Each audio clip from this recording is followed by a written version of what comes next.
ரொம்ப குண்டாக இருக்கிறவங்க, உடம்ப குறைக்கணும்னு நினைக்கிறவங்க வந்து ஆண்கள் வந்து வெளியே ரன்னிங் பண்ணி இல்லை ஜிம்முக்கு போய் உடம்பு குறைச்சிடுவாங்க. பெண்களுக்கு கொஞ்சம் கஷ்டம். அவங்க அதிகமாக அதை விரும்ப மாட்டாங்க. அவங்களுக்கு ஒரு சின்ன சிம்பிளான ஒரு ஐடியா. நீங்கள் வந்து சோறு திங்கிறீங்க, சாப்பாடு வந்து 2 நேரம் சாப்பிடுங்க. காலையில் ஒரு 10:30 11 மணிக்கு சாப்பிடுங்க. அது எப்படி மாலையில் வந்து ஒரு 6 மணி இல்லை நைட்டு ஒரு 7 மணிக்கெலாம் சாப்பிட்டுட்டு அதோட நிப்பாட்டிடுங்க. சாப்பாடு எப்படி சாப்பிடணும் அப்படின்னா, சோறை வந்து குறைவாடுங்க. கொஞ்சம் மீன் இருக்குன்னா மீன் எடுத்துடுங்க, சோறு குறைவா. சிக்கன்னா சிக்கன் கொஞ்சம், சோறு குறைவா. அதே போல் 2 நேரம் அப்படி சாப்பிடுங்க.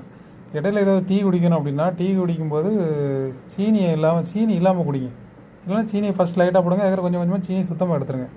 அப்படி அப்படி கரெக்டாக மெயின்டைன் பண்ணுங்க. 1 மாதத்தில் 4 கிலோவை தாராளமாக குறைச்சிடலாம். தன்னாலே உடம்பு குறைய ஆரம்பிச்சிடும். 2 வேளை சாப்பிடுங்க. 2 வேளையும் சோறு ரொம்ப குறைவாக சாப்பிடுங்க. சோறை குறைச்சிட்டு மீன் அதெல்லாம் கூட்டிக்கிடுங்க. சரியா? சாப்பிடுங்க, பார்க்கலாம்.